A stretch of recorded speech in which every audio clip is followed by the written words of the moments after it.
Next tonight, just 11 days until President-elect Donald Trump is inaugurated. And tonight there is word his son-in-law, Jared Kushner, will hold a post as a senior White House advisor. The appointment of Kushner, a young businessman with a number of real estate and business holdings himself, and there are questions over how he'll separate it all. Mr. Trump was asked about that today. He said wait until Wednesday, his news conference. But in a tweet, he did weigh in on Meryl Streep. ABC's Cecilia Vega at Trump Tower tonight. He is the son-in-law from big money with real estate investments all over the world, one of Donald Trump's closest confidants.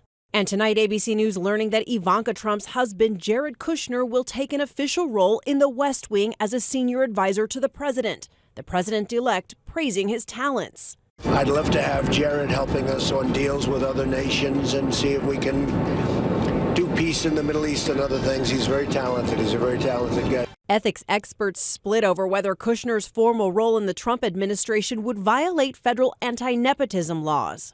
And with questions swirling about potential conflicts of interest, tonight Kushner's attorney tells ABC News he will resign from his job in his family's real estate empire and divest substantial assets, but not fully. He also will not take a salary in the White House. At Trump Tower today, Donald Trump had little to say about his son-in-law's new role. Jared Kushner. Well, we'll talk about that on Wednesday. The president-elect looking ahead to his first formal press conference in 6 months. Also, not talking about the Russian hacking. We'll talk to you about that at another time. Or how he'll replace Obamacare for the more than 20 million who rely on it. We'll see. But early this morning, he had a lot to say on Twitter about this moment, Meryl Streep's Golden Globes acceptance speech. But there was one performance this year that stunned me. It sank its hooks in my heart. Not because it was good. There was nothing good about it. But it was effective and it did its job.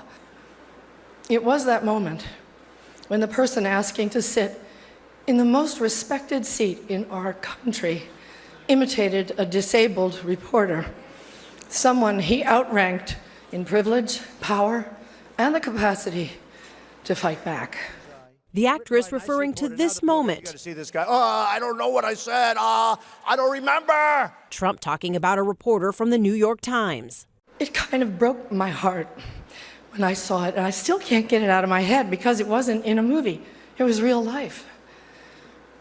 And this instinct to humiliate, when it's modeled by someone powerful, because it kind of gives permission for other people to do the same thing. A 3-time Oscar winner with 19 Academy Award nominations, the most of any actor, and Trump called her one of the most overrated actresses, also calling her a Hillary flunky who lost big, saying, for the 100th time, I never mocked a disabled reporter, would never do that. Meryl Streep and the room she was in represents a small slice of America. This was an anti-elite. This was a rejection of the elites. But in an interview just 2 years ago, Trump named Streep when asked about his favorite actresses, calling her a, quote, fine person. And Cecilia Vega with us live tonight. Cecilia, Mr. Trump gave a similar answer to many of the questions there today that you'll find out on Wednesday. His first news conference in 168 days, and you're learning new details already tonight about Ivanka Trump's future. David, we're hearing that Ivanka Trump will be stepping down from her management role in the family business, her own business as well. And we also know that she will now not be playing a formal role in the White House, David, at least not immediately. Cecilia Vega on a very busy Fifth Avenue tonight. Cecilia, thank you.